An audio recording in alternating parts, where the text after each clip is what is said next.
Et quand vous portez une conviction comme celle que je porte, après un dialogue riche et fructueux, notamment avec la Fédération nationale des arts de la rue, parce que je participe chaque année au rassemblement Place de la République lors de leur manifestation rue libre.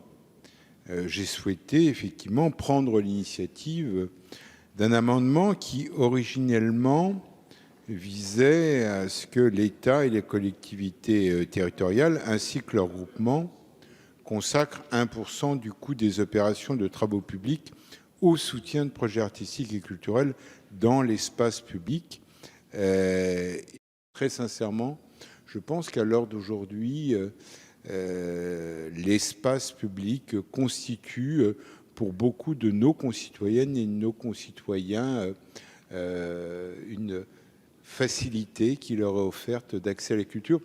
J'étais pas plus tard que samedi soir à Lille pour le lancement de Renaissance. Et quand vous avez sous les yeux les rues de Lille, et notamment la Grand Place, noire de monde, associant non seulement la population lilloise, mais celle de la métropole, avec une parade absolument extraordinaire, vous dites qu'il se passe quelque chose. Et plutôt que dans nos discours dire il faut que la culture fasse lien social, et bien là, samedi soir à Lille, la culture, oui, faisait lien social. Et je pense que l'espace public mérite effectivement que nous y consacrions des moyens, d'où cet amendement, et à défaut que ça devienne une norme, au moins qu'il y ait à travers la remise d'un rapport une initiative relayée par le gouvernement qui a bien voulu donner un avis favorable à l'amendement que j'avais présenté en commission. Donc, Madame la ministre.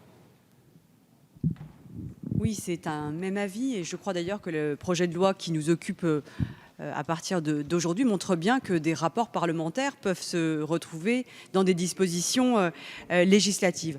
Je voudrais juste dire la raison pour laquelle moi aussi je tiens beaucoup à cet article.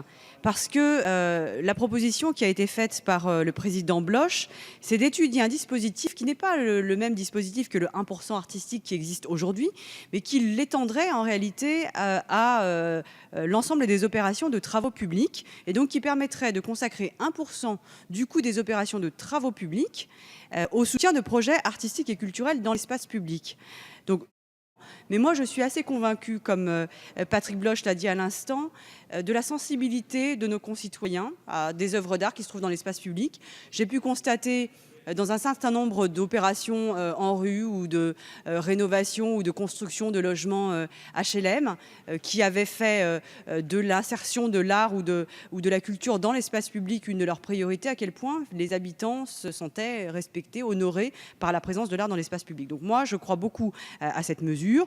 Je m'engage à ce que ce rapport soit bel et bien remis dans les 6 mois suivant la promulgation de la loi. Je trouve que c'est un beau projet. J'aimerais qu'il puisse devenir réalité prochainement. Je mets donc aux voix l'article 3 bis, qui est pour, qui est contre, il est adopté.